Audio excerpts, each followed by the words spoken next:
আল্লাহ রাব্বুল আলামিন বলেন, মানুষের মরণের পরে আমি ময়দানে মাহশারে এমন কঠিন অবস্থা বানাবো, কিয়ামতের ওই ময়দানটা 50 আলফা সানা মিম্মা তাউদ্দুন। দুনিয়া 1-2 করে যেভাবে গণনা করো, মরণের পরে এক একটা দিন শুরু হবে কিয়ামতে 50,000 বছরের মতো লম্বা। এ বিশাল জীবন, এক একটা দিন। বিজ্ঞানী আয়াত নিয়ে প্রমাণ করতে চেয়েছে, কেউ যদি দুনিয়াতে 100 বছর হায়াত পায়, মরণের পরে যে জীবন শুরু হচ্ছে, ওই জীবনে এক একটা দিনের তুলনায় মানুষ যেন মাত্র 2.5 সেকেন্ড বেশি থাকে। কত? আমি 33 বছর এখন বয়সে, ওই হিসাবে আমি মাত্র 1 মিনিট হায়াত পেয়েছি মরণের পরের জীবনের তুলনায়। এক কথা বলেন না কেন?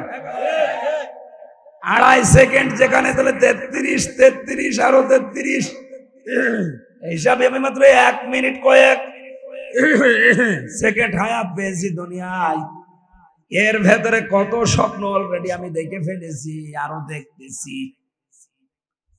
আমি যদি কোরআনের আয়াত সত্যি বিশ্বাস করে থাকতাম, বাস্তবে বলেন তো 2.5 সেকেন্ডের জন্য যা করছি, 2.5 মিনিটের জন্য আমি যা করছি, 100 বছরের হায়াতে কোটি কোটি মিনিট পড়ে আছে আমার সামনে, ওর জন্য কি করা দরকার?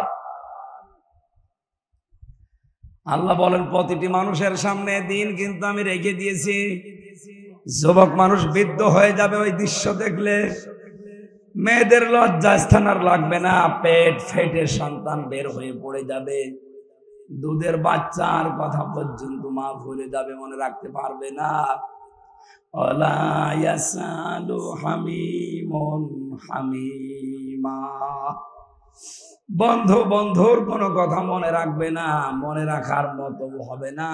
কেন? ইউবাসসিরুনাহুম, তাদেরকে যদিও মুখোমুখি করা হবে, দেখানো হবে যে এটা তোর সেই বন্ধু। কয়েকদিন আগে আমি দিনাজপুর গিয়েছিলাম, বিশ্ববিদ্যালয়ে থাকাকালীন এক বন্ধু ছিল মাওলানা মাহফুজুর রহমান। ওরা আমি জেলে যাওয়ার আগেও দেখি নাই কয়েক বছর, এরপরে তো 3 বছর আর এই কয়েক মাস, প্রায় 5-6 বছর কেটে গেছে। ও শুনেছে কিভাবে আমি দিনাজপুরে ঢুকেছি, খবর দিল নাম্বার নিয়ে। পরে দেখার পরে বললাম আজকে সময় নেই, যাই অন্যদিন আসবো। ও আমাকে দেখার পরে যে আচরণ করেছে, আমার তো এই আয়াতটা মনে পড়েছে, কিয়ামতে আল্লাহ কঠিন অবস্থায় এই মাহফুজ আমারে বলবে, হামজা আমি তোমারে চিনি না। ইয়াওয়াদুল মুজরিমু লাউ ইফতাদি মিন আযাবি ইয়াউমিযিন বিবানি। কিয়ামতের ওই ময়দান থেকে পরিত্রাণ পাওয়ার জন্য আমি আল্লাহকে এই কথাও বলবো, আল্লাহ এই যে 7 বছর পরে যার সাথে দেখা হয়েছিল, এখন তো একটা নজর ওর থেকে আলাদা করতে মনে চাচ্ছে না, এই মাহফুজকে আমি মুক্তিপণ হিসাবে দিয়ে দিলাম জান। অন্তরঙ্গ এত বড় বন্ধুকে পর্যন্ত মানুষ মুক্তিপণ দিতে চাইবে, বিবানী নিজের সন্তান পর্যন্ত। আল্লাহ সন্তানের নাম দিলেন কেন? এই পৃথিবীতে আমরা বন্যা দেখেছি, জলোচ্ছ্বাস দেখেছি, বন্যার সময় অনেক মা পর্যন্ত নিচে ভাসতে ভাসতে মারা গেছে, নিজের 2 বছরের ছেলে আর মেয়েকে বুকের উপরে রেখে ভাসিয়ে রেখেছে। তার মানে নিজের জীবনের তুলনায় সন্তানকে ভালোবাসে এরকম মা দুনিয়ায় আছে? বলেন। আমার ওই ছোট মেয়েটা ফারিহা জান্নাত, ওর আমি ছেলে যাওয়ার 1 বছর রেখে গিয়েছিলাম, এখন ওর বয়স 4 বছর। এখন আমারে ভালো চেনে না, কিন্তু ওর প্রতি আমার যে ভালোবাসায় 3 বছরের জন্মিয়েছে। এই যে কোরআন শরীফ আমার সামনে, বাস্তব কথা বলছি। আজ প্রধানমন্ত্রী শেখ হাসিনা যদি আমারে বলে দেশ তোমার নামে লিখে দিলাম, ফারিহাকে জবাই করো, আমার দ্বারা সম্ভব না। সত্যি বলছি। অথচ আল্লাহ ফারিহার নামটাই দিয়েছেন আগে বিবানী। কিয়ামতে এই ফারিহাকে হামজা বলবে, আল্লাহ এরেও দিয়ে দিলাম, আমারে মুক্তি দাও। নারায়ণগঞ্জবাসী বিষয়টা বলতে আমি যত সহজে বলছি, এটা প্র্যাকটিক্যালে কি অত সহজ? বলেন। আপনি বাস্তবে ওই সম্মুখীন হন তো দেখি। ইব্রাহিম আলাইহিস সালাম হয়েছিলেন 80 বছর বয়সের সন্তান হওয়ার পরেও 13 বছর খোঁজ খবর নেননি। 13 বছর পরে সে বলছে, আল্লাহ আমাকে পাঠিয়েছে তোমাকে জবাই করার জন্য। আমার মনে হয় আমাদের মতো ছেলে মেয়েরা হলে বলতো, তুমি কি বাবা না কসাই, ভণ্ডামি করতে এসেছো? জন্মের পরে আর খবর নাওনি, এই মরুভূমিতে রেখে গেছো, 13 বছর পরে এখন এসেছো বাবার দাবি নিয়ে আবার জবাই করার জন্য। তোমার মতো বাবা আমি মানি না। অথচ ইসমাইল নবী বলেছিলেন, বাবা হুকুমটা আল্লাহর, আমি আপনার আল্লাহর বিধান, আমার আল্লাহর বিধান মানতে ওই পরিমাণে রাজি আছি যে পরিমাণে আপনি রাজি আছেন। আল্লাহ এখানে শব্দের দিকে খেয়াল করে দেখবেন, ফালাম্মা আসলামা ওয়া তাল্লাহু লিল জাবিন। আল্লাহ পাক বলেন, দুইজনে যখন এগ্রি হয়ে গেছে তখন আল্লাহর বিধান তারা মানতে সহজ হয়েছে। তাফসিরে ফি জিলালিল কোরআনে মুফাসসির বলেন, আসলামা আল্লাহ দিলেন কেন? তাসনিয়ার সিগা দিয়েছেন এই জন্য, ইসমাইল নবী যদি বলতেন আমি সবাই করব, আল্লাহর বিধান আমি মানব, ইসমাইল নবী যদি বলতেন না আমি এটা হতে দেব না, আমার জীবন আমি দেব না, আল্লাহর বিধান মানা হতো? বলেন বলেন, পারতো না। আবার ইসমাইল যদি বলতেন হ্যাঁ আমি সবাই হব, আল্লাহর বিধানে আমি রাজি আছি, ইব্রাহিম নবী যদি বলতেন না আমার মায়া লাগে, 80 বছর বয়সে ধরে পেয়েছি আমি করব না সবাই, আল্লাহর বিধান পালন হতো। ও বাংলার মুসলমানেরা কেন এই আয়াত পড়েন, শিক্ষা নেন না? শুধু এই টুপিওয়ালা গুলো হেফাজত জামাত চরমনাই কি করবে দেশে? আর এদেরই দায় পড়েছে নাকি ইসলামে দেশে কায়েম করার? আপনি মুসলমান না? হ্যাঁ কথা বলেন না, আপনার আগা কাটা নেই? নবীজিকে আল্লাহ জানিয়েছেন, হে নবী অমুসলিমরাও যদি আপনার কাছে কোরআনে কারীম শোনার জন্য আসে, তাদের কোরআন শোনার ব্যবস্থা করে দেওয়া লাগবে। কাদের? বলেন বলেন, এটা তো আমি বানালাম নাকি? সূরা তাওবার ভেতরে আছে, অমুসলিমরা যদি আসে আপনার কাছে কোরআন শোনার জন্য, তাদেরও ব্যবস্থা করে দেওয়া লাগবে। অথচ এমন একটা দেশ আমরা তৈরি করে ফেলেছি, মুসলমানদেরকে কোরআন শোনাতে হলে এখন 14 জায়গায় অনুমতি নেওয়া লাগছে। এটা দুঃখজনক। হাদা বায়ানুল লিন্নাস হুদাল লিন্নাস, এ বর্ণনায় বয়ান শুধু মানুষের জন্য না, মানুষকে হেদায়েত দেওয়ার জন্য। আল্লাহ পাক বলেন হুদান ওয়া রাহমাতান ওয়া মাউইযাতান, এর ভেতরে পথ নির্দেশিকা আছে, মানুষকে গাইডলাইন দিতে পারে এরকম ক্ষমতা কোরআনের আছে। কথা বুঝতেছে? এই জন্য জালিকাল কিতাবু লা রাইবা ফি, এই যে জালিকাল কিতাব, কিতাবের আগে আলিফ লাম দিয়েছে। এখানে আরবি গ্রামার যারা বোঝে, আলিফ লাম 4 প্রকার হয়। কোরআনে কারিমে আল্লাহ এই জায়গায় আলিফ লাম দেওয়ার কারণ আমি তাফসিরে পড়েছি, পৃথিবীতে একটাই মাত্র কিতাব আছে মানুষকে হেদায়েত দিতে পারে, তার নাম কোরআন। মানিত্তাবাআল হুদা বিগাইরিল কোরআন আদাল্লাহুল্লাহ, কোরআন বাদ দিয়ে পৃথিবীতে কোন জায়গায় যদি কেউ হেদায়েত পাওয়ার জন্য যায়, আল্লাহ নিজে দায়িত্ব নিয়ে তাকে গোমরা বানিয়ে দেয়। এই কথাটা বিশ্বাস হয়তো আমাদের আজকে শুধু বিশ্বাস না, কাজে পরিণত করা লাগবে। কোরআন যেখানে নেই, ওই দল যদি আমার বাবাও তৈরি করে, ও দলে আমি নেই। এটা এত জোরে বলার দরকার নেই, কারণ নারায়ণগঞ্জ তো সমস্যা। এইটা একটু আস্তে, আমরা এটা একটু জোরে বলতে পারি যে এই পীরের দরবারে কোরআন নেই, ওই দরবারে আমরা নেই।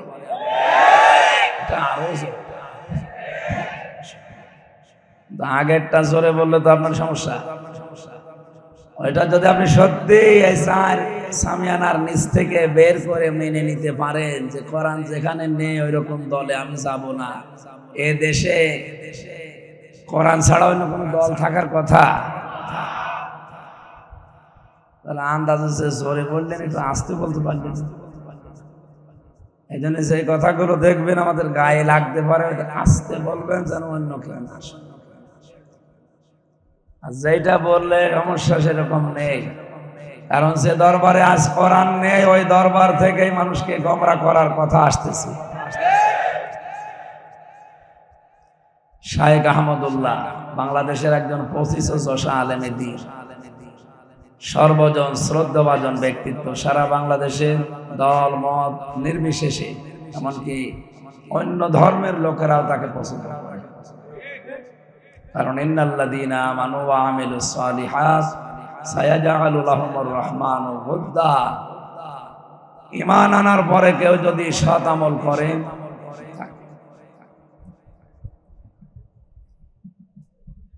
ঈমান আনার পরে কোনো মানুষ যদি ভালো ভালো কাজের আঞ্জাম দুনিয়ায় দিতে পারে, সত্যিই তার ঈমানের দাবি অনুযায়ী সৃষ্টি জগতের ভেতরে তার প্রতি একটা মহব্বত আল্লাহ তৈরি করে দেয়।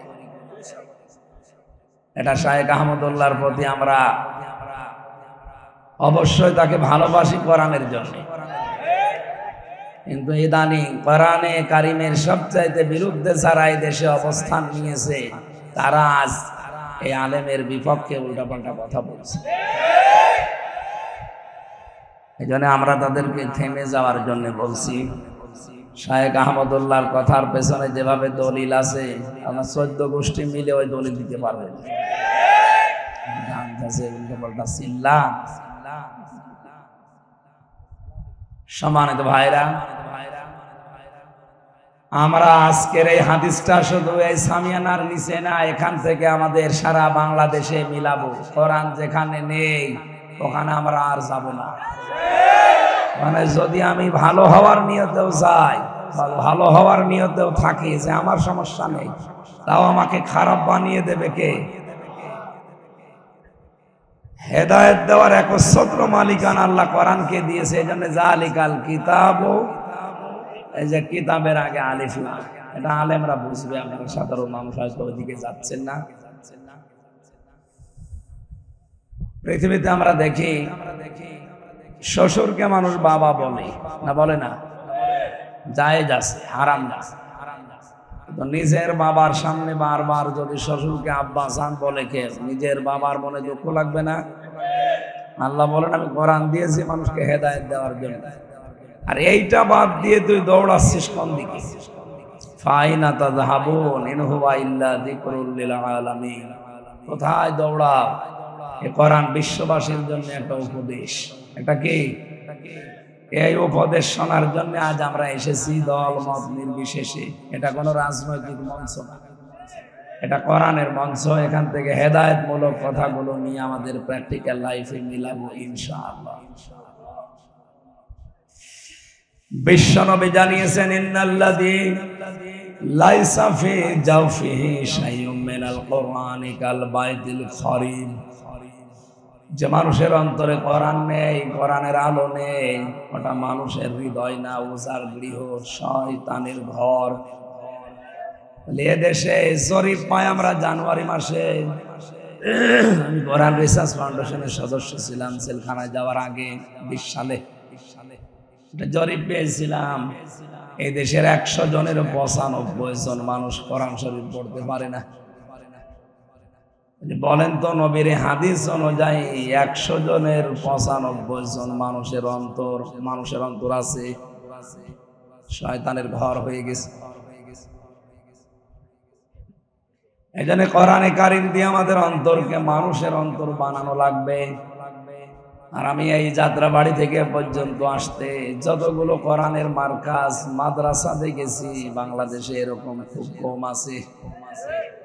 এজন্য এগুলো জিন্দা যারা রেখেছেন তাদেরকে ধন্যবাদ জানাচ্ছি। বলেন আমিন। মান করাল কোরআনা, খুব খেয়াল করে শুনবেন, যেহেতু কণ্ঠটা বসা, খুব বেশি সময় কথা বলতে পারবো কিনা জানি না।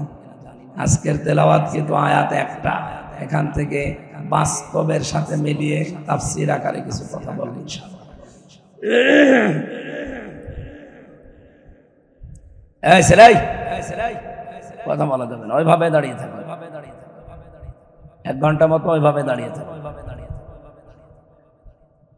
মান ক্বারাল কোরআনা, যে ব্যক্তি কোরআন পড়ে কি করে? আমি একটা ক্লাস চলছে, এটা ছাত্রের মতো জবাব দেবেন। এখানে বন্দর নাকি থানায় এসেছিলাম একবার 3-4 মাস আগে। ওখানে একটা ক্লাস নিয়েছিলাম, ইব্রাহিম নবীর 50টা পরীক্ষা ছিল, ওর উপরে কয়েকটা বলতে পেরেছিলাম। আজকে আমার আলোচনার বিষয়টা সাবজেক্ট মুক্তিপণ। কি বললাম? যে এই দেশে খুন আর গুম বেড়ে গেছে, গুম করলে অনেকে মুক্তিপণ চায়।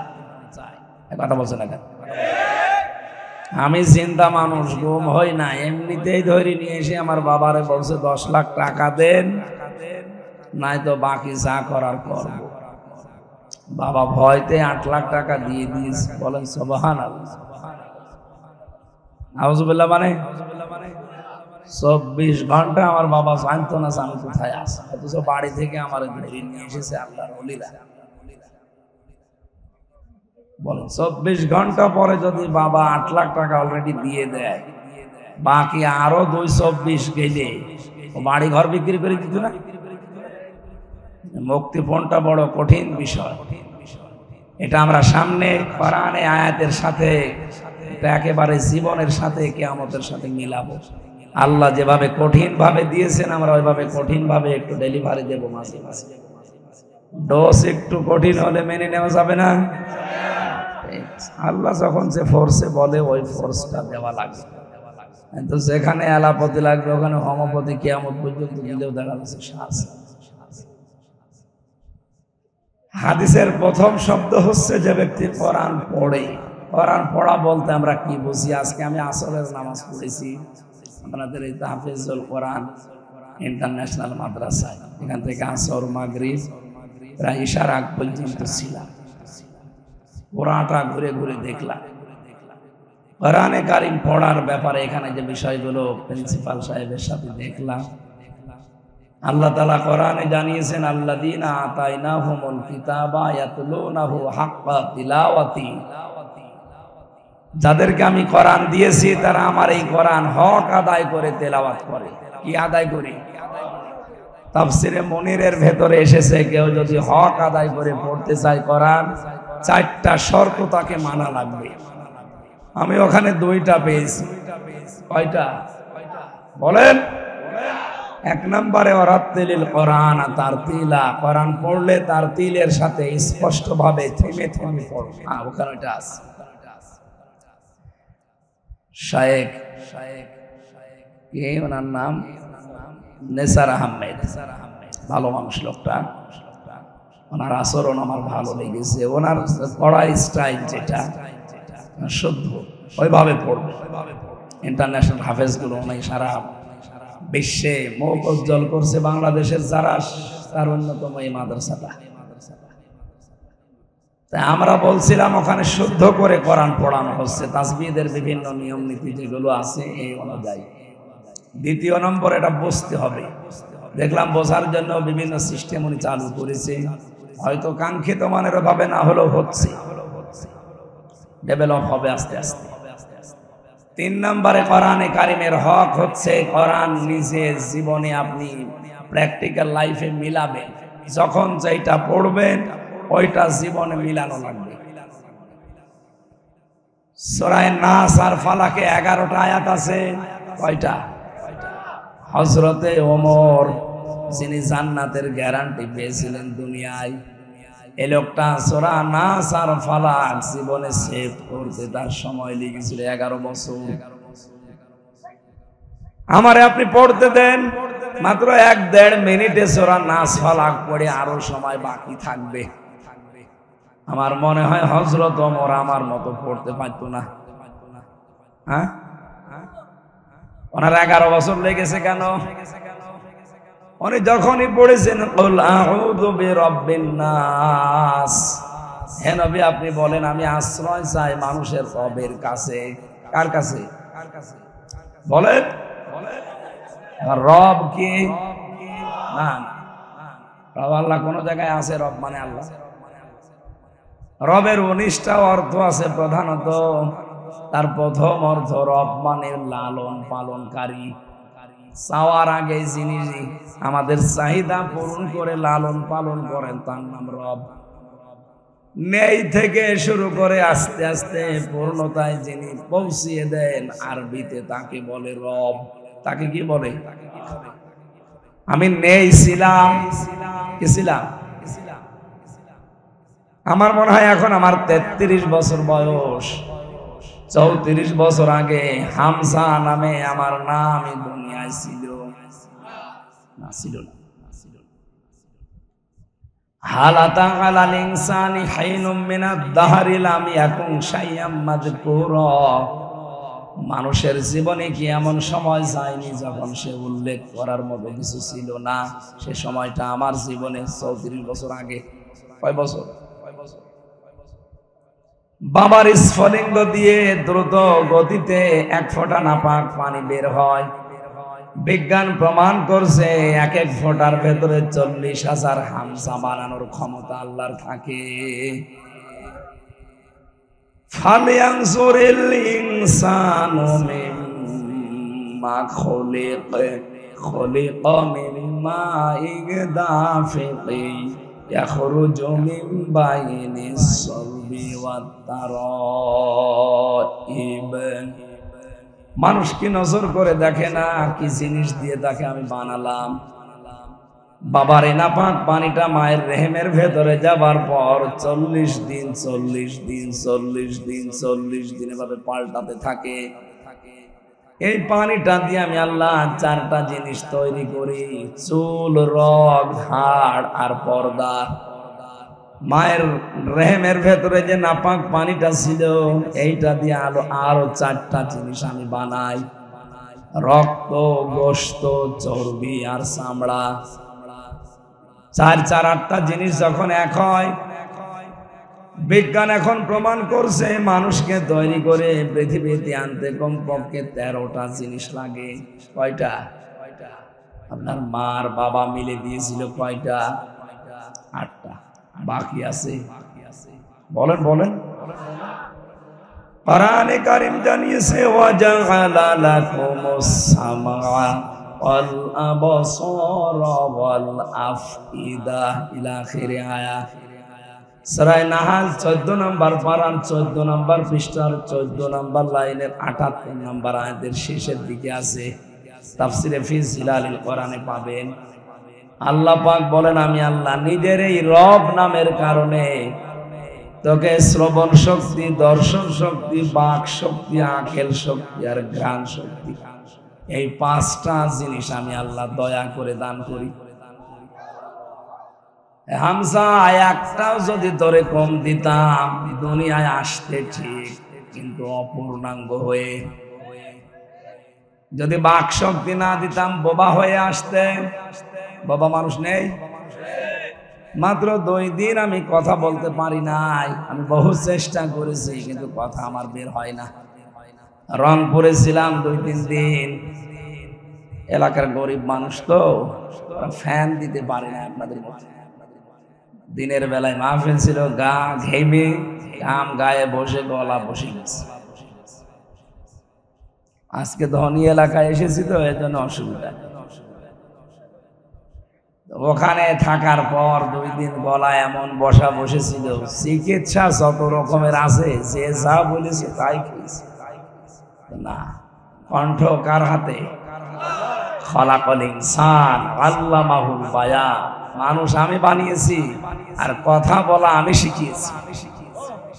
বিজ্ঞান এখন জানিয়েছে যে কয়েক ইঞ্চি জায়গা গলার ভেতরে, এক একটা কথা তৈরি হতে 27টা ধাক্কা লাগার পর একটা কথা তৈরি।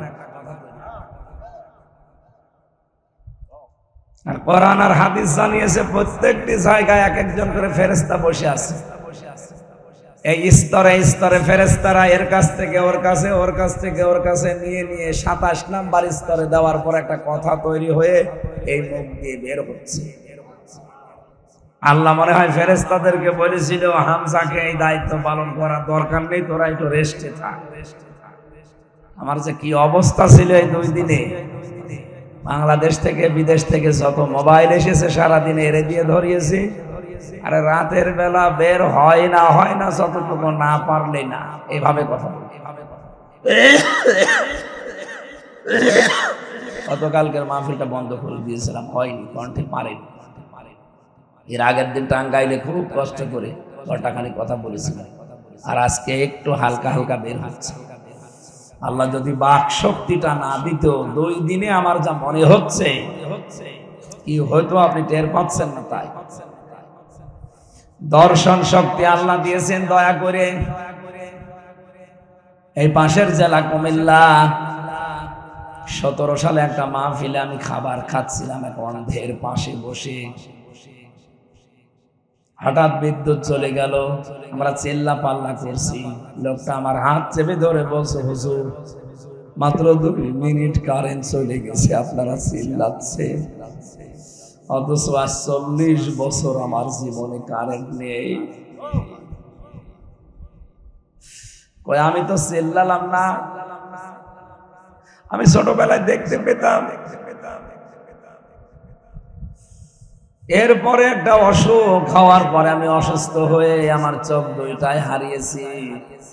এই 40টা বছর আমি দুনিয়া কি কিছুই জানি না, দিন রাত আমার কাছে সমান মনে হয়। ওই দিন আমার আর একটা তথ্য দিয়েছিল, হুজুর চোখ যাদের আছে তারা তো দেখে দিনের বেলায়, ঘুমিয়ে থাকলে তারা স্বপ্নে দেখে। আমরা যারা অন্ধ, দিনের বেলা রাতের বেলা তো দেখি না, ঘুমিয়ে থাকলেও কিছু দেখি না, শুধু একটা আওয়াজ শুনি। ওই দিন আমি বুঝে ফেলেছি যে আল্লাহ আমারে কি দিয়েছে। রমজানে আমি ওমরা হজে ছিলাম, একটা ভিডিও দেখাচ্ছিল, ওখানে মাত্র 11 বছর বয়সের একটা কোরআনের হাফেজ অন্ধ বিচারক জিজ্ঞাসা করছে, তুমি তো এতগুলো দেশের ভেতরে ফার্স্ট হয়েছে, এত সুন্দর তেলাওয়াত, কিন্তু তোমার চোখ নেই, তোমার আফসোস লাগে না? আল্লাহর প্রতি তোমার কোনো অভিযোগ নেই? ছেলেটা বলছে, ওস্তাদ কোনো অভিযোগ নেই, আমি আরো আনন্দে আছি। আনন্দে আছে মানে চোখ নেই, এরপরে আনন্দে আছে মানে কেবল তোমার জীবন শুরু। সারাটা জীবন এভাবে অন্ধ হয়ে থাকা লাগবে। একটা বারের জন্য আল্লাহর প্রতি কোনো অভিযোগ অনুযোগ তোমার আসে না যে আল্লাহ তুমি আমার চোখ দিলি না কেন, আমি তো খারাপ কাজে দেখতেছি। তোমার কোরআন আমি অলরেডি 11 বছর বয়সে অন্ধ মুখস্থ করে ফেলেছি, চোখটা দিলে আমি আরো এগিয়ে যেতে পারতাম। ছেলেটা চোখের পানি ফেলে দিয়ে দেখলাম বলছে, ওস্তাদ কিয়ামতের ওই কঠিন ময়দানে মানুষকে যখন আল্লাহ একা একা সামনে ডাকবে, ওয়াকুল্লুহুম আতিহি ইয়াউমাল কিয়ামাতি ফারদা। সূরা মরিয়মের 95 নম্বর আয়াতে আল্লাহ জানিয়েছেন, কিয়ামতে প্রতিটি মানুষকে আল্লাহ ডাকবেন স্রেফ একা একা। কয়জন করে? আল্লাহ তার নিজের সামনে ডাক দেবে হামজাকে। এই 33 বছর জীবনের জীবনের প্রতিটি নিয়ামতের পঙ্খানো হিসাব দিয়ে তারপরে সামনে যাওয়া লাগবে। ছেলেটা বলে, বিচারপতি বা বিচারক উস্তাদ, আল্লাহ যদি আমাকে কিয়ামতে ডাক দিয়ে বলে, আব্দুর রহমান তোর পা থেকে মাথা পর্যন্ত একটা একটা করে নিয়ামতের জবাব দে, পা থেকে শুরু করে মাথা পর্যন্ত আসতে যখন চোখ পর্যন্ত আসবে, কবরে যাওয়ার পরও মানুষ বলতে এটা কানার কবর। বলেন এটাই ন্যাংড়ার কবর। কবরে গিয়েও শান্তি পেতেন না, মানুষ গালি দিয়ে ডাক দিত না, তো মানুষ চিনত না। যদি বলতো এটা হামজার কবর, কোন হামজা? ওই কানা হামজা।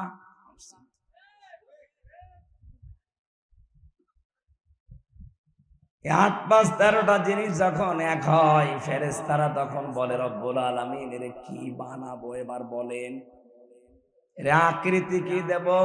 ওয়াল্লাযী ইউসাউবিরুকুম ফিল আরহামি কাইফা ইয়াশা। তিনি সে আল্লাহ যিনি মায়ের পেটের ভেতরে তোমাদের আকৃতি তৈরি করেন, এটা ছেলে বানাবে না মেয়ে বানাবে সিদ্ধান্ত দেয় হামজা। কে বলেন বলেন। সুতরাং ছেলে হোক মেয়ে হোক আপনারও হাত নেই, বড় হাত নেই, হাত কার? এই জন্য বড় পরে রাগ করা মানে মা। বলেন বলেন। কেউ যদি জেনে শুনে আল্লাহর উপরে রাগ করে, ওর ঈমান আর থাকবে? এরকম মূর্খতা যদি এলাকায় কেউ করে থাকেন, তাওবা করে ফিরে আসবেন। আমার ভাইরা, আমার শিক্ষা দেওয়ার বিষয় ছিল এখানে, আর আমরা অনেকে জানিও না এটা।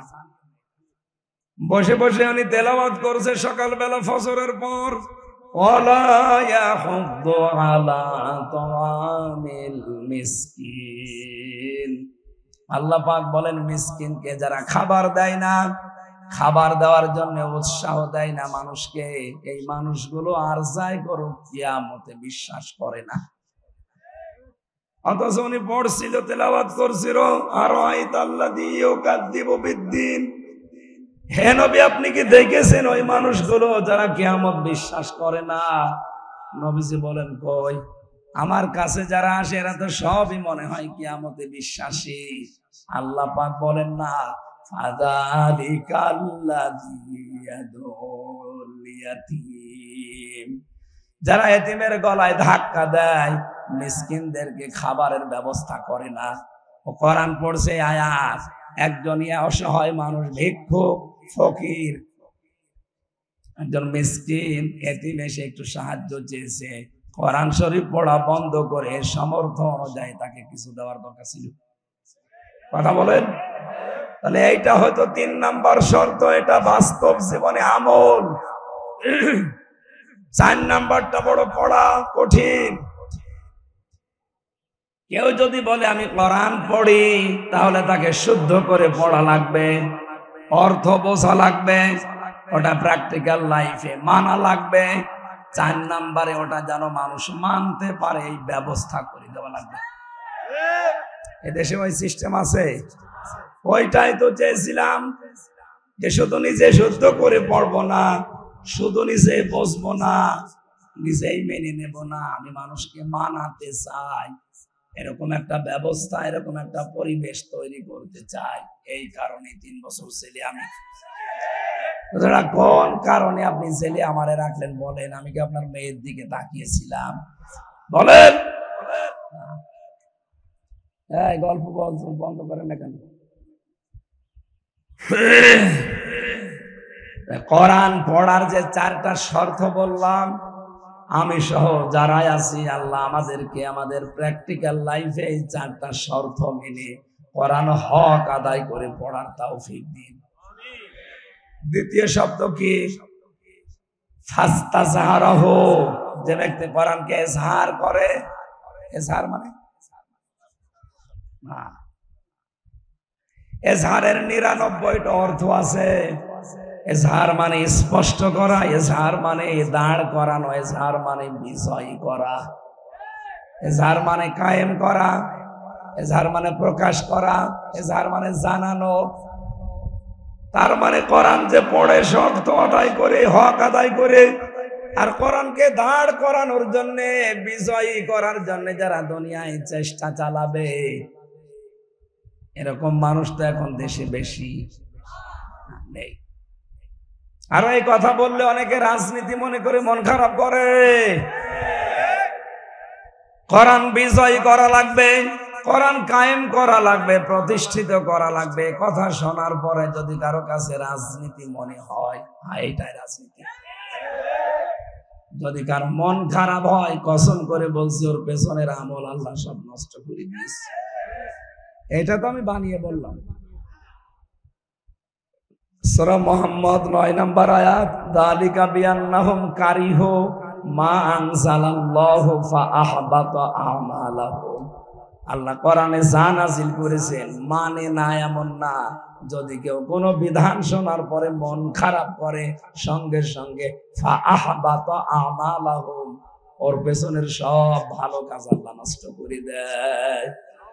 এই আয়াত অনুযায়ী আমি এই চোখ দিয়ে দেখতে পাচ্ছি, বাংলাদেশের 100 জনের 85 জন মানুষের আমল নষ্ট হয়ে গেছে। 85 জন বললাম কেন? না জানি আমি আবার ওর ভেতরে আছি কিনা আল্লাহ জানে। কোরআনের কথা মেনে নেওয়া স্বতঃস্ফূর্ত ভাবে তো দূরের কথা, কেউ যদি শুধু মন খারাপ করে তো মানা যায়?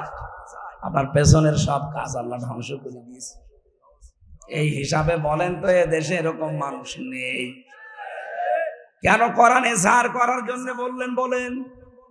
এর পরের যে দুইটা শব্দ খুব গুরুত্বপূর্ণ। এখানে যারা বিভিন্ন মাদ্রাসায় হাদিস পড়ায় মুহাদ্দিস জিজ্ঞাসা করেন মাঝখানে নবীজি ফা দিয়েছেন। ফা অক্ষরটা আরবি গ্রামার অনুযায়ী বালাগাত মান থেকে 13টা অর্থে ব্যবহার হয়। কয়টা? আগের এই দুইটা শব্দ যদি কেউ মেনে নিতে পারে, পরের যে এই সমস্ত বিষয়গুলো আসবে অবশ্যই আল্লাহ তার জীবনী কার্যকর করবে। শব্দের দিকে আমি খেয়াল করার জন্য বলছি আলেমদের। প্রথম ছিল যে ব্যক্তি কোরআন পড়ে, পড়ার হক কয়টা? বলেন বলেন, আরো জোরে বলেন। কালকে কেউ এভাবে ক্লাস নিলে বলতে পারবেন কোরআন পড়ার হক কয়টা? এই 4টা হক আদায় করে যারা পড়ে, এরপরে কোরআনকে সার করার জন্য যারা চেষ্টা চালায়, কোরআনকে বিজয়ী করার জন্য দুনিয়ায় যারা সর্বাত্মক চেষ্টা চালায়, কায়েম করে দেখানো ফরজ না, চেষ্টা করা ফরজ।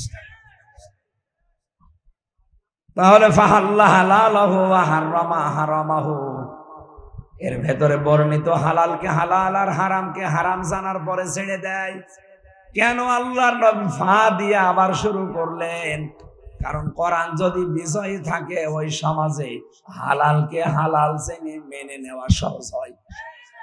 কোরআন যদি বিজয়ী থাকে হারামকে হারাম জানার পরে ছেড়ে দেওয়া সহজ হয়। কোরআন যে দেশে বিজয়ী নেই, যে সমাজে বিজয়ী নেই, ওখানে হালালকে হালাল জানার পরও আপনি মানতে পারবেন না। এরকম জায়গা নেই, নাম ধরা লাগবে। হারামকে হারাম জানার পরও আপনি ছাড়তে পারবেন না। কি কথা বলেন না কেন? এই জন্যই নবীজি জানিয়েছেন কোরআন যারা পড়ে আর এজহার করার জন্য চেষ্টা চালায়, তখন এর হালালকে হালাল হারামকে হারাম জানার পরেও ছেড়ে দিতে পারবে। কি হবে জানো? আদখালাহুল্লাহুল জান্নাহ, আল্লাহ নিজে দায়িত্ব নিয়ে তাকে জান্নাতে দিবে। না দিয়েছে না? আপনি আলেম না? এখানে কি সমস্যা আপনাদের? আমি কিন্তু পরে একটা ঘুরে জিজ্ঞাসা করব কি বললাম। এখানে নড়াচড়া একটু বেশি হচ্ছে, আপনি না শুনতে মনে চায় ঘুমিয়ে থাকেন। বলেন আদখালাহুল্লাহুল জান্নাহ, আল্লাহ তাকে জান্নাতে দেবে না দিয়েছে? এই আলেমকে বলছি, আল্লাহ জান্নাতে দিয়েছে না দেবে? ফাজেল পাস, ফাজেল মানে ফজিলত, তার মানে আর মাদ্রাসা লাইনে ডিগ্রি পাস করেছে। কি বললো যে আল্লাহ তাকে জান্নাতে দিয়ে দিয়েছে, অথচ আমরা এখনো মরি নাই। না মরলে আল্লাহ জান্নাতে দিল কি? তার মানে এর ভেতরে অবশ্যই কিছু লুকিয়ে আছে। ওইটা বের করার জন্যই তো তাফসীর মাহফিলে আসা লাগে। কি আছে লুকিয়ে? নবীজি হাদিসের টিকায় আমি পড়েছি, কণ্ঠটা সাপোর্ট করছে না, গলা হয়ে গেছে সে রওশনের স্বাদের মতো। এইভাবে ওনাদের এলাকায় গিয়েছিলাম তো, ওই যে বসে গেছে, আর হচ্ছে না। শামীম ওসমানের মতো হওয়া লাগবে।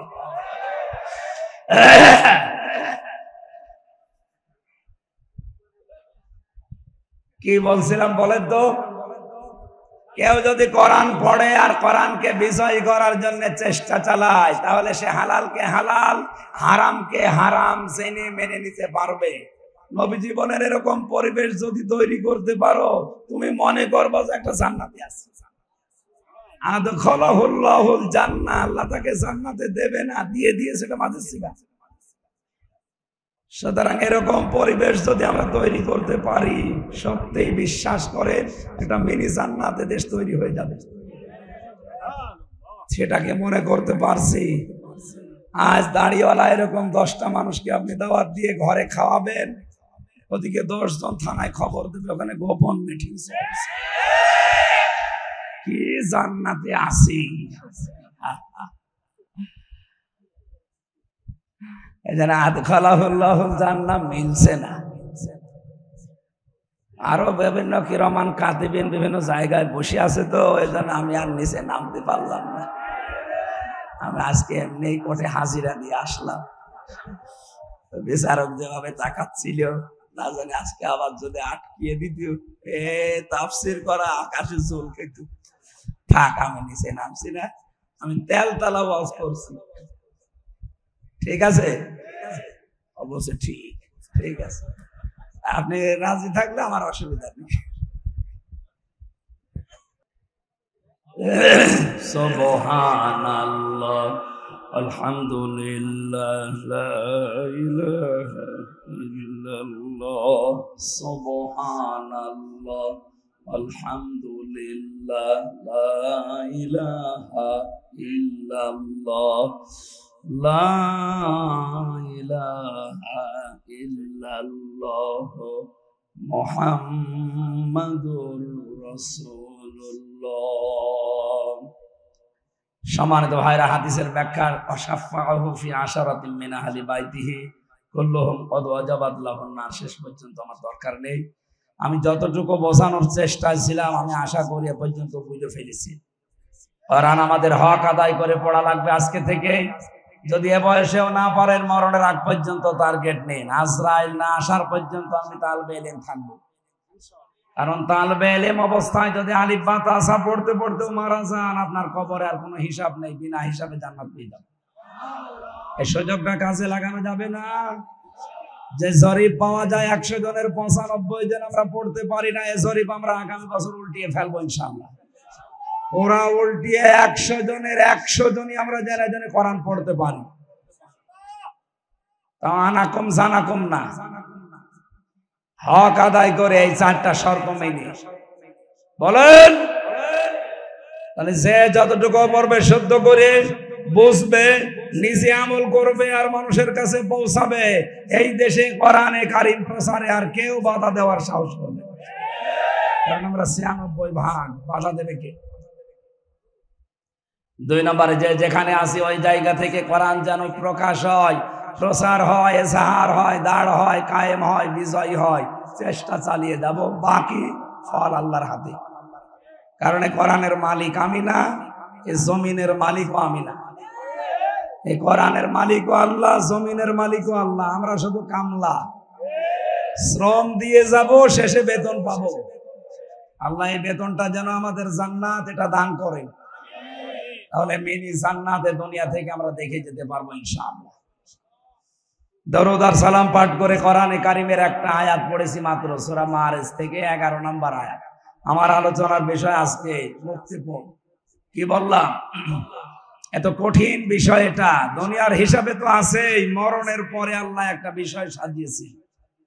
আল্লাহ রাব্বুল আলামিন বলেন, মানুষের মরণের পরে আমি ময়দানে মাহশারে এমন কঠিন অবস্থা বানাবো, কিয়ামতের ওই ময়দানটা 50 আলফা সানা মিম্মা তাউদ্দুন।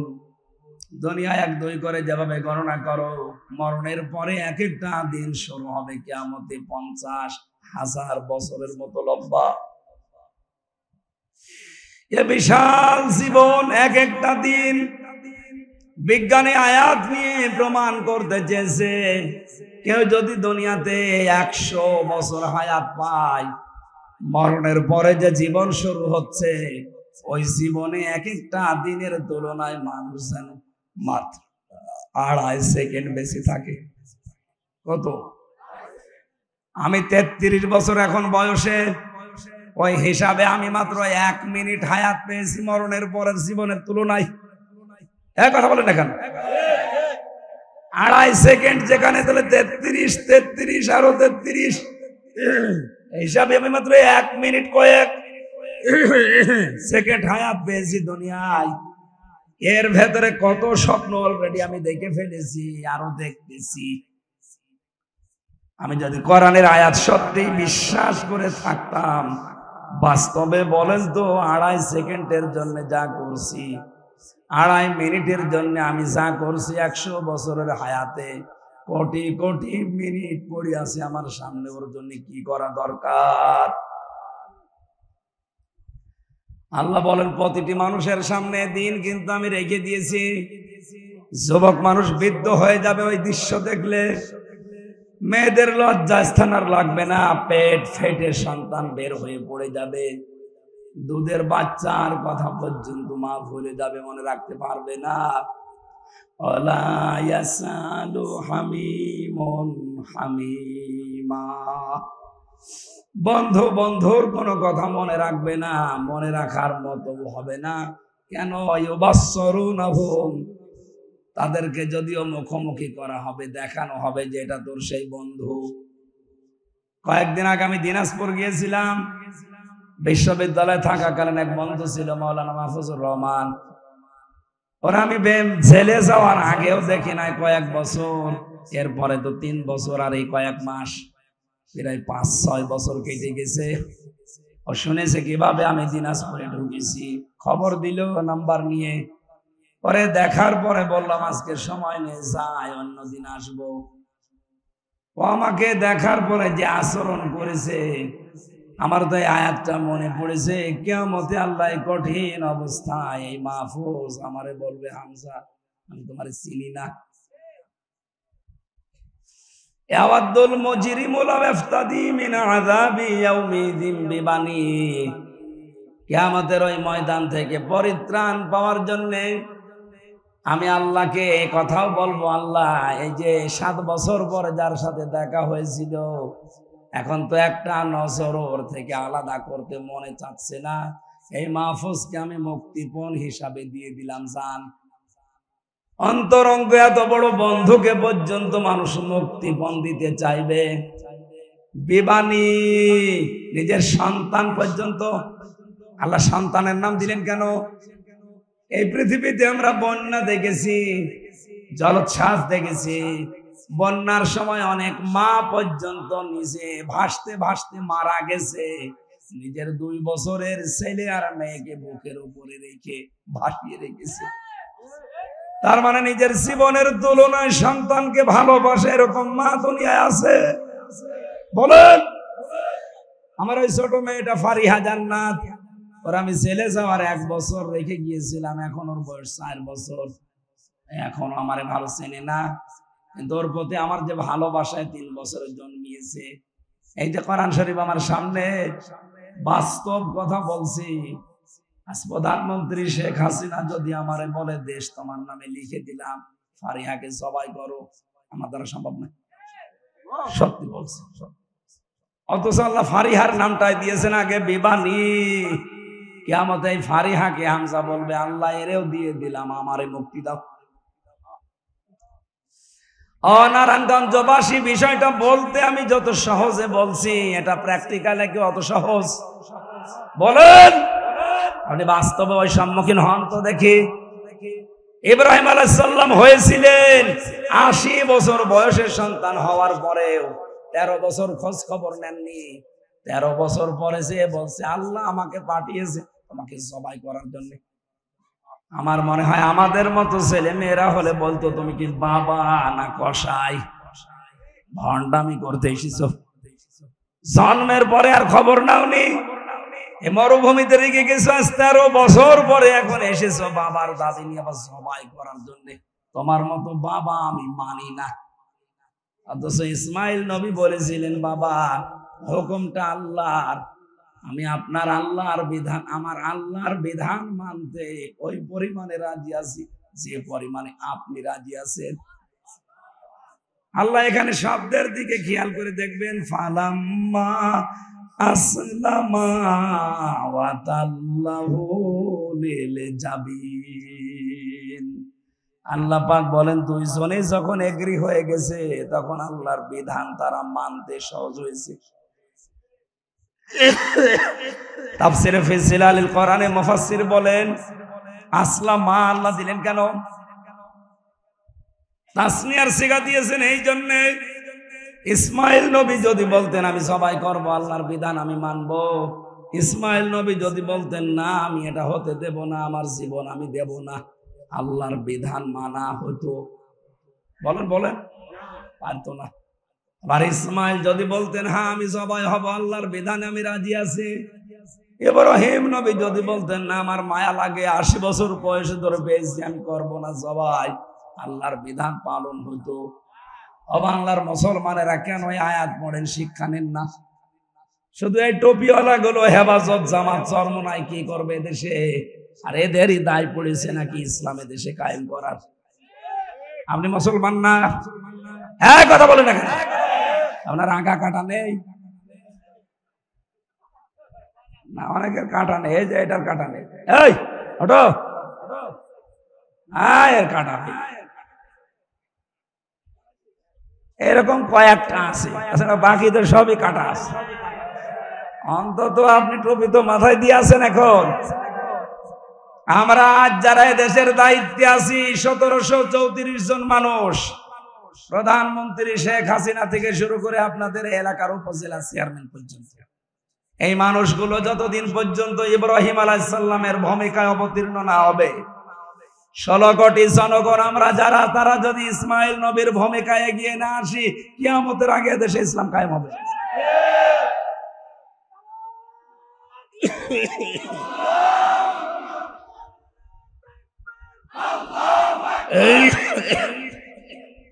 যতটুকু বোঝার যদি বুঝে থাকেন, আমার মনে হয় ওয়াজ হয়ে গেছে।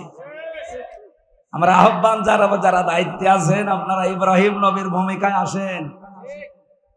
নারায়ণগঞ্জের বন্দরে যে 50টা পরীক্ষার কথা বলেছিলাম জাতির পিতা ইব্রাহিম আলাইহিস সালামের, আপনার যারা দায়িত্বে আছেন আমাদের পিতার মতো অভিভাবক, সুতরাং আমরা চাই আমাদের জাতির পিতা ইব্রাহিম নবীর মতো এগিয়ে আসবেন আল্লাহর বিধান পালন করার জন্য। আমরা 16 থেকে 18 কোটি জনগণ ইসমাইলের ভূমিকায় জীবন দিতে আমরা রাজি আছি আল্লাহর বিধানের জন্য। দেখবেন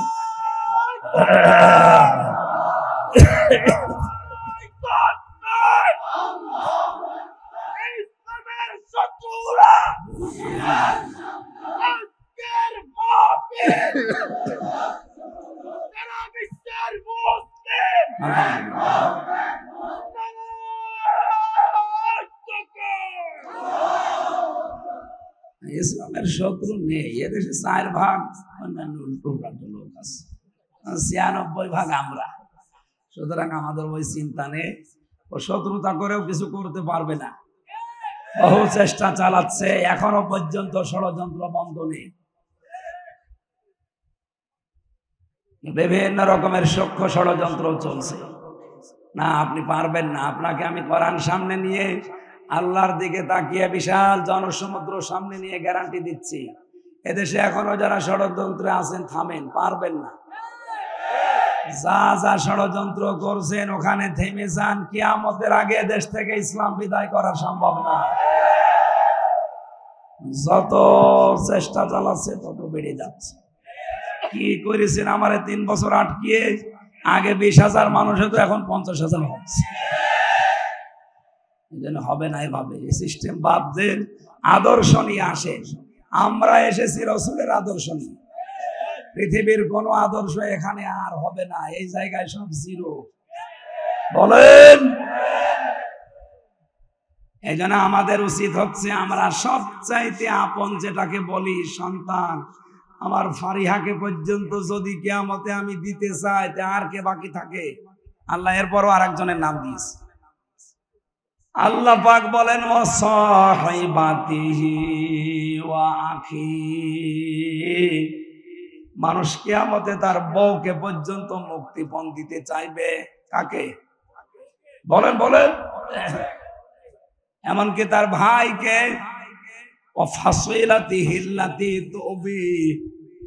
তার জ্ঞাতি গোষ্ঠী, তার দলের লোক যারা তাকে আশ্রয় দিত, বিভিন্ন জায়গায় আকাম কোকাম হন্ডামি করে আসলে এলাকায় যারা তারে আশ্রয় দিত, তারা পর্যন্ত বলবে আল্লাহ এগুলো নিয়ে নাও। অমাং ফিল আরদি জামিআ, পৃথিবীর যত সম্পদের মালিক সে ছিল, স্থায়ী অস্থায়ী সব আল্লাহর কাছে বিনিময় হিসাবে বলবে এগুলো নাও। সুম্মা ইউনজি, এরপরেও তুমি আমাকে বাঁচাও। ও বাংলার মুসলমানেরা একটু খেয়াল করেন আয়াতগুলো, আল্লাহ কত শক্ত ভাবে আমাদের জানাচ্ছেন।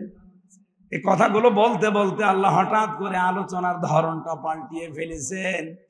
আল্লাহ পাক বলেন, এতগুলো জিনিস মানুষ আমাকে দিতে চাচ্ছে মুক্তিপণ হিসাবে বাঁচার জন্য। কাল্লা, কখনোই না। ইন্নাহা লাযা, তাকে আমি লাজায় প্রবেশ করাবো। কোথায়? বলেন বলেন। লাজা কি? না, জাহান্নামের একটা দরজা। এখানে যারা আলেম আছে তারা বাদ দিয়ে আমার মনে হয় সাধারণ 100 জনের 99 জন ভুল করবে। যদি বলি জাহান্নাম কয়টা, বলবে 7টা। কোন জায়গায় পেয়েছেন আপনি কোরআনে? নেই। কোরআনে আছে জাহান্নাম একটা, আর জাহান্নামের দরজা 7টা। কয়টা? এটা তো আমি বানালাম নাকি? সূরা হিজর 14 নম্বর পারার 3 নম্বর পৃষ্ঠার 9 নম্বর লাইনে 44 নম্বর আয়াতে আছে। আল্লাহ পাক বলেন জাহান্নাম একটা, লাহা সাবআতু আবওয়াব, এর দরজা 7টা। দরজা লিকুল্লি বাবিম মিনহুম জুজউম মাকসুম। দুনিয়াতে যে যে ধরনের অপরাধ করবে, কিয়ামতে আল্লাহ তাকে ওই দরজা দিয়ে প্রবেশ করিয়ে শাস্তি দেবে। আজ নারায়ণগঞ্জের মানুষকে বোঝাতে চাই আমরা কোন ধরনের অপরাধ করছি আর কোন দরজা দিয়ে প্রবেশ করার উপযুক্ত হচ্ছি। যদি এখন ওই 7টা দরজার যে কোনো দরজার সামনে থাকি, ওখান থেকে ফিরে জান্নাতের দরজা আছে কয়টা? না না, জান্নাতের দরজা 8টা। শুধু শুনেছেন, কোনোদিন পড়েছেন? পড়েন। কোরআনে কারিমে আল্লাহ 100টা জান্নাতের স্তরের কথা দিয়েছেন। কয়টা? 100। ওই 100টা দরজা খোলা আছে, স্তর বানানো আছে। যে সেই দরজার সামনে দিয়ে যাওয়ার সৌভাগ্য অর্জন করতে পারবেন আজকের আলোচনা থেকে শেষ পর্যন্ত। আমরা বলছিলাম জাহান্নাম একটা, দরজা 7টা। কারণ কি? আল্লাহ বলেন জাহান্নামও একটা। দুনিয়ায় যে যে ধরনের অপরাধ করবে তার কেসেমে ওইটা জিতবে, তার ভাগে। তাহলে আজকে আপনি মিলাবেন আপনি কোন অপরাধে আছেন আর কোন দরজা দিয়ে আল্লাহ আপনাকে প্রবেশ করাবে। তার 1ম নম্বর দরজার নাম হচ্ছে লাজা। নাম কি? বলেন বলেন। কি এটা? নাযাআতাল লিশাওয়া। আল্লাহ বলেন দরজা দিয়ে প্রবেশ করানোর সঙ্গে সঙ্গে মানুষের চামড়া খুশি যাবে। কথা শুনতে যত সহজ মনে হচ্ছে, বিষয়টা অত সহজ। আমি রিমান্ডে ছিলাম 10 দিন। ওখানে আমাকে দেখেছি, আমি তো মূল্য চুরির মামলা কিছুই জানি না, তাই 10 দিন। যারা অস্ত্র নিয়ে ধরা পড়েছে, মার্ডার মামলার আসামি, এই মানুষগুলোকে যারা রিমান্ডে নিয়ে যায় তারা বলে যে মধু সোনা এ দুধ খাও, হ্যাঁ, এই যে নখ তুলে নেয়। আমাকেও বিভিন্ন জিনিস দেখিয়েছিল, কিন্তু আমার তোলে নাই। আমার সামনে অনেকে তুলেছে। জীবিত মানুষের যদি নখ তুলে নেয় বলেন তো, এরপর আবার এরপর লবণ ছিটিয়ে দেয়। নখ তুলে নেওয়ার পরে যদি লবণ ছিটায় জীবিত মানুষ, ও তো এমনি অজ্ঞান হয়ে যাওয়ার কথা। আর বাকি যে জায়গায় বিভিন্ন জিনিস দেওয়ার কথা, অত তো বলাই যাচ্ছে না। এই যে এখানে যাওয়ার পরেও কিন্তু চামড়া খসে যায়নি। আমি একটা ঘরের ভেতরে 11 ঘন্টা দাঁড়িয়েছিলাম এক পায়ে, কিন্তু আমার কিছুই হয়নি। আমার কষ্ট হয়েছে, আমার চামড়া খসেছে। বলেন, আমার চোখ বাঁধা ছিল, হাত বাঁধা ছিল, আমার হাতে টাঙানো ছিল, অসুবিধা নেই, কিন্তু আমার চামড়া খসে নাই। আল্লাহ নাযাআতাল লিশাওয়া দিয়েছে। এ ঘরে প্রবেশ করাতে সঙ্গে সঙ্গে চামড়া খুশি চলে যাবে। তার মানে এমন এমন যন্ত্রপাতি সেট করা আছে, ঢুকলে চামড়া খুশি যায়। এই জায়গাটা অত সহজ? বলেন কেন দেবে এখানে? কোরআনে কারীম জানাচ্ছে 2টা গুণ যাদের ভেতরে দুনিয়ায় পাওয়া যাবে, এই লাজা নামের দরজা তাদেরকে ডাকবে। নারায়ণগঞ্জের মানুষেরা মিলান তো আপনার ভেতরে আছে কিনা? তাদউ মান আদবারা ওয়া তাওয়াল্লা। এই জাহান্নামে লাজার দরজা তাদেরকেই ডাকবে যারা সত্যকে সত্য জানার পরও মুখ ঘুরিয়ে চলে যায়। আর বাংলাদেশে এই চরিত্রের মানুষ বেশি। চোখে আঙ্গুল দিয়ে দেখিয়ে দেওয়া হয়, এরপরও মানতে চায় না। আমি কি নিচে নামবো না? মানে আমি আবার 3 বছর থাকি। তার মানে সত্যকে সত্য জানার পরও যারা মুখ ফিরিয়ে নেন, আপনি তো নিজে টের পাচ্ছেন, আপনি নেচ্ছেন কিনা? আপনি জানেন যে এটা সত্য কথা, কিন্তু আপনার দলের লোক না, আপনার বাবার মুরিদ না, এই জন্য আপনি মানতে চান। আপনি জানেন তাহিরি ভাই যা করছে এগুলো ঠিক না, তারপরও আপনি অন্ধভাবে ওগুলো মেনে নিচ্ছেন। আপনার বিবেকের ওপরে কি কুকুরে প্রসাব করেছে? কোন ইসলামে আছে ওই রকম নাচানাচি করা লাগবে? সত্যকে সত্য আঙ্গুল দিয়ে দেখিয়ে দেওয়া হচ্ছে, এরপরও মানতে চাই। এই চরিত্র যাদের আছে, বিবেক যাদের কাজে লাগে না, এর দলিল পাবেন সূরা মুলকের 10 নম্বর আয়াত। ওয়াকালু লাউ কুন্না নাসমাউ আও নাকিলু মা কুন্না ফি আসহাবিস সাঈর। যারা জাহান্নামে যাবে তাদেরকে জিজ্ঞাসা করা হবে কেন আসলে? ওরা বলবে আমাদের আকল ছিল, বিবেক ছিল, আমরা কাজে লাগাইনি। আর আমরা শোনার পরও না শোনার ভান করেছিলাম। কারণ আপনি শোনার পরেও সত্যকে সত্য জানার পরও যদি না মানেন, 2 নম্বরে কি? যারা মাল সম্পদ জমা করে আর এগুলো সংরক্ষণ করার জন্য সব সময় চেষ্টা চালায়। বাংলাদেশে এই চরিত্রের মানুষও দিন দিন বাড়ছে। কি করে জমা করবে জমা করবে জমা করবে, আর এগুলো কি করে সংরক্ষণ করা যায়, সে বৈধ হোক আর অবৈধ হোক। দেশে জায়গা হচ্ছে না, অনেকের বেগম পাড়া বানাচ্ছে। এখানে মাল শব্দটার অর্থ পেয়েছি আমি 4টা। কয়টা বলেন? বলেন। মালের প্রধান অর্থ হচ্ছে নেককার স্ত্রী। আর নেককার স্ত্রী বলা হয় ওইটাকে যে স্বামী বাইরে থেকে বাড়িতে আসলে স্বামীকে আনন্দ দেওয়ার জন্য যেভাবেই হোক স্বামীকে খুশি করে। সে সাজগোজ দিয়ে, কথাবার্তা দিয়ে, এমনকি কাতো কতো দিয়ে হলো, অসুবিধা নেই।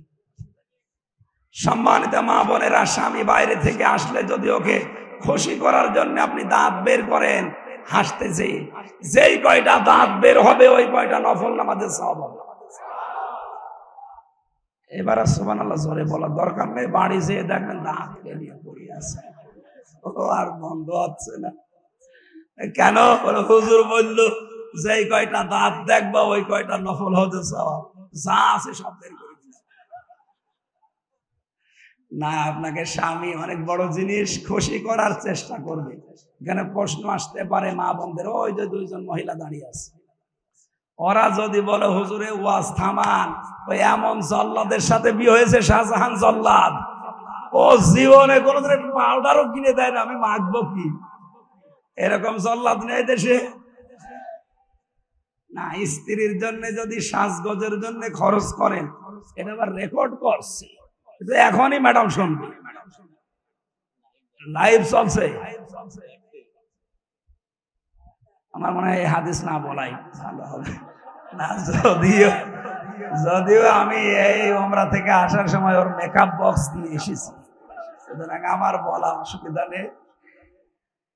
না, স্ত্রীর সাজগোজের জন্য কেউ যদি খরচ করে, যদি মাসে 2000 টাকা ওর পেছনে খরচ হয়, মনে করবেন আল্লাহর উপর দান করলাম। 2 নম্বরে, স্বামী যখন বাড়িতে আসবে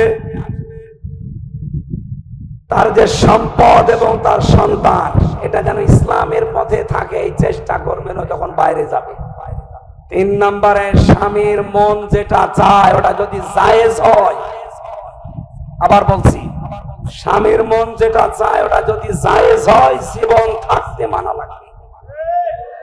আমি সহ যত স্বামী এখানে বসে আছি, প্রত্যেকটা স্বামী চাই বিয়ের পরে আমার মা বাবা যেন আমার সাথে থাকে, কিন্তু 100 জনের 98টা বউ এটা চাই না। বলেন বলেন না, মেয়েরা আপনি নেককার হতে পারবেন না। কি করবেন দুনিয়ায় এত সম্পদ দিয়ে আর এত আরামে থেকে? কি করবেন? আপনার আখিরাত নষ্ট হয়ে যাচ্ছে। এই জন্য স্বামী যদি জায়েজ কোনো কাজ চায়, জীবন থাকতে ওইটা মেনে নেন, কষ্ট হোক।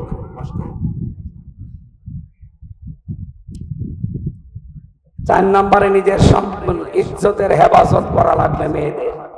আমি জেলখানাতে দ্বিতীয় যে জল্লাদ পেয়েছিলাম, এই শাহজাহান জল্লাদ বের হওয়ার পর এখন আছে ইলিয়াস, কেন্দ্রীয় জেলখানার যে লোকটা এখন ফাঁসিতে ঝোলায় মানুষকে, ওর নাম ইলিয়াস, চট্টগ্রামে বাড়ি। ওর কাছে একদিন বসে বসে শুনছিলাম কি হয়েছে।